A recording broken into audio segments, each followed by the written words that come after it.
कपड़े धोने वाली बहू। शादी के पहले से ही विभा को कपड़े धोने का बड़ा शौक था। कभी नल के नीचे तो कभी तालाब के पास। अरे मेरी नीली वाली लुंगी नहीं दिख रही है।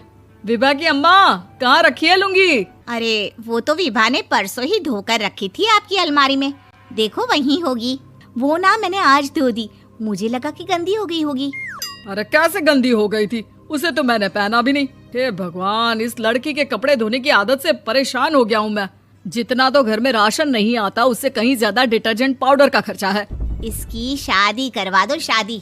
जाए अपने घर में ही करे काम, फिर चाहे घर के कपड़े धोने हो या पूरे गांव के।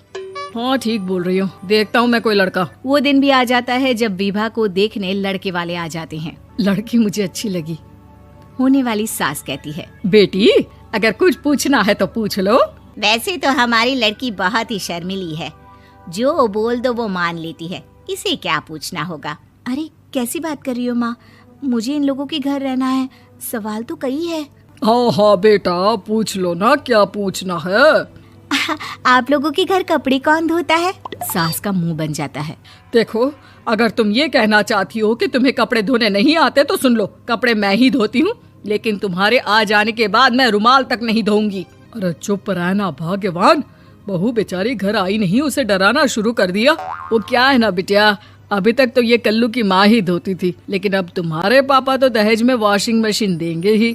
तभी विभा की माँ बोल पड़ती है, सवाल भी पूछा तो क्या। वैसे भाई साहब, मशीन की तो फिर भी कपड़े धोने की कैपेसिटी होती है। मतलब जो बिटिया दे रहे हैं ना विभा, इसे कपड़े धोने का बहुत शौक है। ये आप लोगों के क्या, आस पड़ोस गांव मोहल्ले सबके कपड़े धो दे और उफ तक ना करे। बाहर देखा नहीं आपने कितने कपड़े सूख रहे हैं? सब हमारी बिटिया ने ही तो धोए हैं। बस भी करो ना माँ, शर्म आ रही इतनी तारीफ सुनकर। और तो और एक दाग निकाल कर दिखाओ तो मान जाओ। हाँ अच्छा, माफ करना बेटा, मैंने गलत समझा। हमें तो रिश्ता बहुत पसंद है। और ऐसे जुड़ जाता है रिश्ता कपड़े धोने का शौक रखने वाली विभा का। उसकी शादी हो जाती है कोयला फैक्ट्री में काम करने वाले कल्लू के साथ। शादी के बाद अचानक विभा चिल्लाती हुई सास के पास आती है। सासू माँ, अरे सासू माँ कहाँ है आप? ये तो धोखा है, धोखा दिया आप लोगों ने मुझे। इसे ससुर के चक्कर के बारे में पता चल गया। अरे तो उसमें तुझे क्यों धोखा मिला है? अरे नल में पानी नहीं आता, कपड़े कैसे कब धुलेंगे? अच्छा, तू पानी नहीं आ रहा उसकी बात कर रही है। तो आपने क्या सोचा? कुछ नहीं।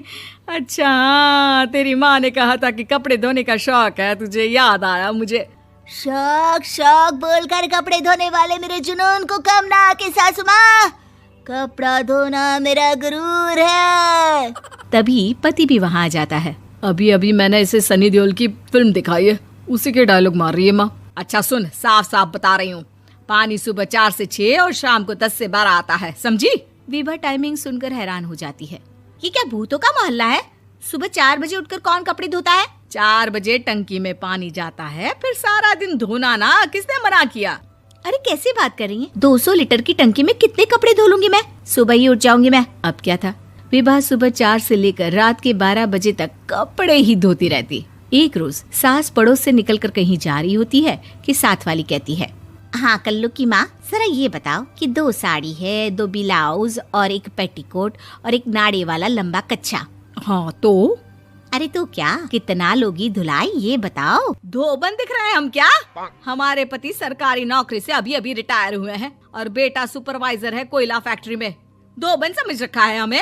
हाय रे कल्लू की अम्मा, माफ कर दो, वो तो मोहल्ले में यही सब बता रहे थे कि तुमने बहू को कपड़ा धुलवाने के काम में लगा दिया है। सास को पड़ोसन की बात सुनकर गुस्सा आ जाता है। वो घर पहुंचती है जहां घर के बाहर ही इतने सारे कपड़े सूख रहे होते हैं जितने कि किसी धोबन के घर पर। अरे ओ कल्लू की दुल्हन, बाहर निकल। माँ जी यहीं आ जाओ, बाथरूम में चादर धो रहे हैं हम। अरे अभी हम धोते हैं, तुमको बाहर निकलो। ये आस पड़ोस वाले बोल रहे हैं कि हम बहू से कपड़े धुलवा कर उसे कपड़ा धोने वाली बना दिए हैं।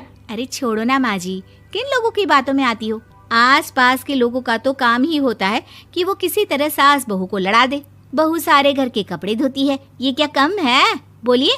सास को भी लग जाता है कि वो बहू का ये सनकीपन नहीं छुड़वा सकती, इससे अच्छा है कि खुद ही चुप हो जाए।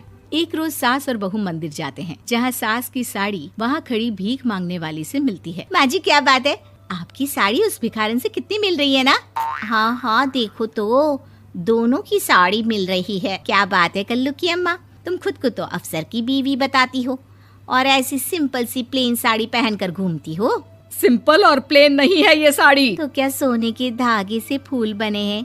कुछ भी सासू माँ, कुछ भी। हाँ बने थे इस साड़ी में सोने के धागे से फूल। मेरे पति लेकर आए थे मद्रास से स्पेशली मेरे लिए 10,000 की। ताहे भाई साहब इस भिखारन के लिए भी सेम टू सेम साड़ी लेकर आए होंगे 10,000 की। सास उस वक्त तो कुछ नहीं कहती, लेकिन बहू के साथ घर आती है और अलमारी से एल्बम निकाल कर लाती है। ये साड़ी देख रही है, ये वही साड़ी है जिसे मैंने अभी पहना था।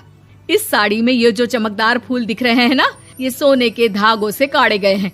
लेकिन तू लोकल वॉशिंग मशीन ब्रश से घिस घिस कर सारे फूलों को निकाल कर साड़ी प्लेन कर दी। मुझे माफ कर दीजिए सासू माँ। और तो और, जब मैंने तुझे तेरी गलती के लिए कुछ नहीं कहा, लेकिन तूने तो सबके सामने मेरा मजाक ही बना दिया। क्यों? बहू को समझ में आ जाता है कि अब से उसका कपड़े धोना बंद।